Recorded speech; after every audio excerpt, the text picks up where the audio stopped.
তো যেমন কথা তেমন কাজ। তো দেখো আমরা চলে এসেছি লালকেল্লা, দিল্লির লালকেল্লায়।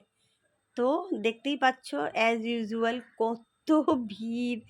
ভিড় এড়াতে আমরা ঘুরতে এসেছি একটু, আর এখানেও এত ভিড়। ওই দেখো, দেখতে পাচ্ছ দুজন যাচ্ছে হলুদ টি শার্ট পরে। হ্যাঁ হ্যাঁ, ঠিকই ধরেছো, ওই দুটো, একজন হচ্ছে আমার কর্তা আর একজন হচ্ছে আমার ছেলে।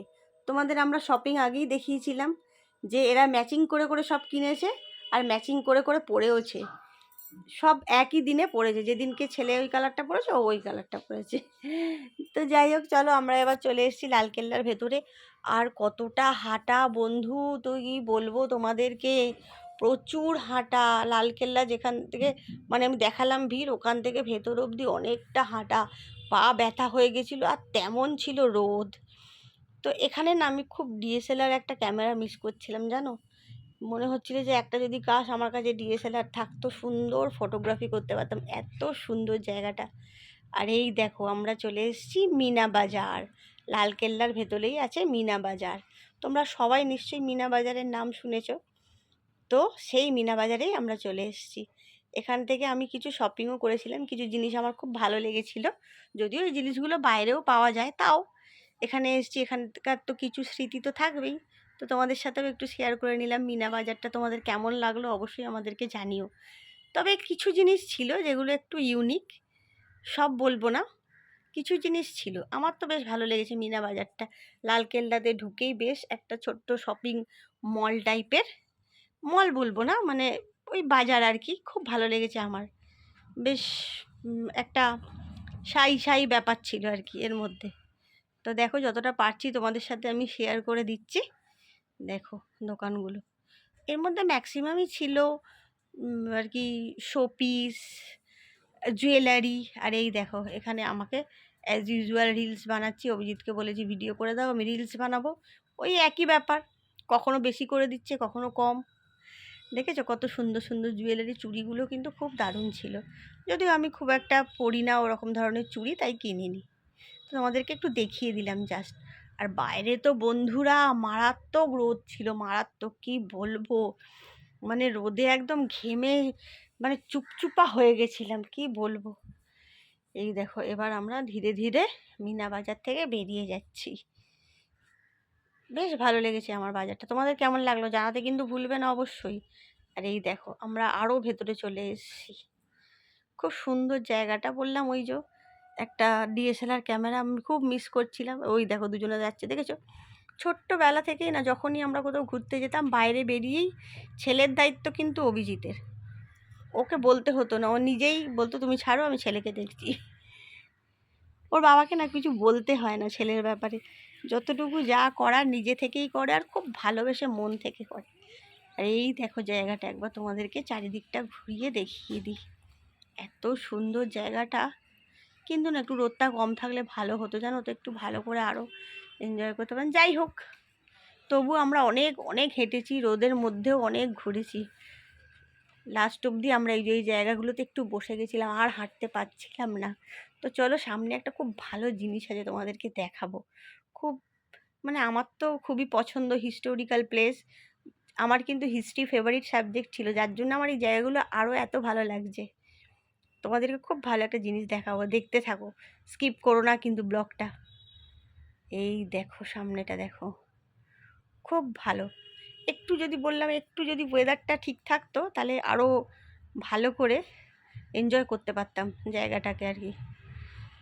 এই দেখো এই হচ্ছে সেই জিনিস যেটা দেখাবো বলছিলাম। এখানে আকবর কিন্তু বসতেন, বসে এখানে সভা করতেন। এই দেখো কি, যেগুলো আমরা বইতে পড়েছি সেটা চোখের সামনে দেখছি, কি যে ভালো লাগছে কি বলবো। আমার তো ভীষণ ভালো লাগছে, ওই যে বললাম আগেই আমার কিন্তু ফেভারিট সাবজেক্ট ছিল হিস্ট্রি, তাই জন্য আমার আরও বেশি ভালো লাগছে।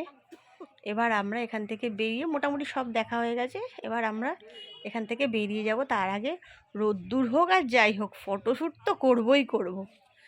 তো যেমন বলা তেমন কাজ, ফটোশ্যুট করে নিলাম। আর এই দেখো তোমাদের ওভারঅল ভিউটা বাইরে থেকে একবার দেখিয়ে দিচ্ছি। আমরা বেরিয়ে এসেছি এবার তোমাদের। আর আকাশটা দেখেছো, কি মনে হচ্ছে তো একটা ডিএসএলআর ক্যামেরা থাকলে ভালো হতো, খুব তাড়াতাড়ি কিনবো কিন্তু। এভরিওয়ান, আর আমার অবস্থা দেখে বুঝতেই পারছো যে জার্নি করে এসেছি আমরা পৌঁছে গেছি আগ্রা। আর কালকে দেখব আমার বহু দিনের ইচ্ছা পূরণ বলতে পারো, তাজমহল। আমার অনেক অনেক অনেক দিনের ইচ্ছা ছিল তাজমহল দেখার। আজকে রাত্রির হয়ে গেছে, আজকে পৌঁছতে কারণ 6টা বেজে গেছে। তাই তো আজকে তাজমহল দেখা যাবে না, কাল সকালে ঘুম থেকে উঠেই আমরা যাবো তাজমহল দেখতে, সাথে তোমাদেরকেও নিয়ে যাব। আর এই হচ্ছে আমাদের রুম। এই জাস্ট এলাম, এসে ফ্রেশ হবো। আজকে আর কোথাও যাবো না, এখানেই থাকবো, কালকে আবার বেরাবো। তো তোমার একটা রুমটা এমনি একটু ট্যুর দিয়ে দিচ্ছি। আমাদের রুম, আর এই যে এখানে আমার বসে আছে আমার ছেলের বন্ধু। তো আমরা যেহেতু কালকেই এখান থেকে চলে যাব, তো এই হচ্ছে এই টিভি আছে, এই হচ্ছে আমাদের লাগেজ। বেশি লাগেজ খুলবো না, কারণ মানে আবার গোছাতে হবে। আর এখানে একটা ওয়ার্ডরোব আছে, এমনি নর্মাল একটা ওয়ার্ডরোব জামা কাপড় রাখার জন্য। এইটা হচ্ছে ওয়াশরুম, ঠিকঠাকই আছে।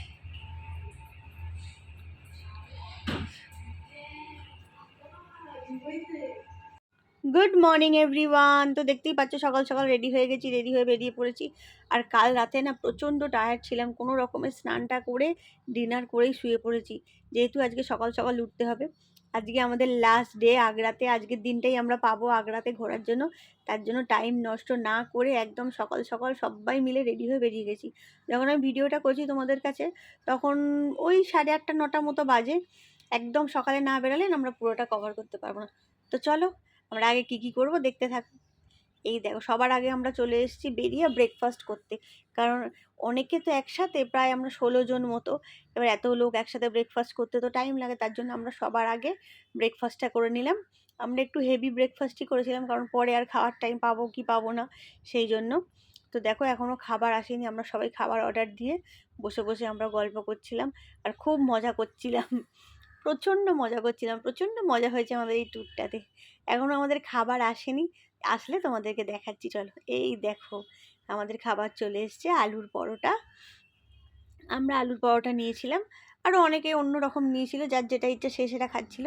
ম্যাক্সিমাম অনেকেই আলুর পরোটা নিয়েছিল। আলুর পরোটাটা ব্রেকফাস্টে খেতে খুব ভালো লাগে। আর আলুর পরোটাটা কিন্তু প্রচণ্ড টেস্টি ছিল, দারুণ ছিল। এই আমার ছেলেরটা এসছে, আমাদেরটা তখনও পর্যন্ত আসেনি। ভালো করে দেখো আলুর পরোটা কি ইয়াম্মি লাগছে না দেখতে। চলো তাহলে আমরা এখান থেকে খেয়ে দিয়ে নিয়ে বেরাই, তারপরে আবার দেখাচ্ছি। এই দেখো আমরা চলে এসেছি এবার ফতেপুর সিক্রিতে। আর এখান থেকে মানে সিস্টেম আছে যে টিকিট ফিকিট কাটবো, গাইড তুমি যদি গাইড নাও তো গাইড নিতে পারো। তো আমরা একটা গেলো ভেতরে গিয়ে তোমাদের তো অবশ্যই দেখাবো আমরা কি দেখলাম। আর এরপর ভেতরে গিয়ে যা ভিডিও করব তোমরা আমার মুখে না, আমাদের যে গাইড ছিল তার মুখ থেকে তোমাদের সমস্তটা আমি শোনাবো। কারণ আমি মনে করি যে আমার থেকে বেশি গাইডের মুখ থেকে শুনলে তোমাদের আরও বেশি ভালো লাগবে জিনিসটা। ওনার যেহেতু নলেজটা অনেক অনেক অনেক বেশি, তাই ওনার মুখ থেকেই পরবর্তী আমরা যা দেখবো সব তোমাদেরকে শোনাবো। তো এই আমরা গাড়িটা করে যাচ্ছি আগ্রা, তাহলে দেখতে থাকো। আগে তো প্রচুর ইন্টারেস্টিং জিনিস দেখাবো তোমাদের। এই আগেই বলেছিলাম আমার যেহেতু খুব ভালো লাগে, তোমাদের অবশ্যই ভালো লাগবে। আর আরও ওনার মুখ থেকে শুনলে তোমাদের আরও আরও আরও অনেক বেশি ভালো লাগবে। তো চলো, দেখছো আমরা গাড়ি করে কেমন যাচ্ছি, অনেকটা ভেতরে ছিল। আমার তো খুব ভালো লেগেছে জায়গাটা, তোমাদের সাথে শেয়ার করব। তোমরাও জানিও কমেন্ট করে যে কেমন লাগলো। খুব সুন্দর ছিল জায়গাটা। আর মানে এই গাড়িটা করে যেতে বেশ অনেকটা টাইমও লেগেছিল আমাদের। চলো আগে আমরা যা দেখব অবশ্যই তোমাদের সাথে শেয়ার করব। খুব মজা হয়েছে। আর এর ভেতরে আমাদের ঘুরতে অনেকটা টাইম লেগে গেছিলো, প্রায় এর ভেতরে 1.5 থেকে 2 ঘন্টা লেগে গেছিলো আমাদের পুরোটা ঘুরতে। এই যে ফাইনালি আমরা চলে এসেছি। আর এই যে ঢুকছি, এই যে উনি আমাদেরকে ডাকছে, সবাইকে এক জায়গায় দাঁড়াতে বলছে, কিছু বলবে বোধহয়। তো চলো উনি এবার যা বলবে আমরা তো শুনবই, তোমাদেরকে অবশ্যই শোনাবো। তোমাদের খুব খুব খুব ভালো লাগবে। আর আমাকে কিন্তু কমেন্ট করে অবশ্যই বলো তোমাদের কেমন লাগছে। দেখেছো ভেতরটা কত সুন্দর, দারুণ।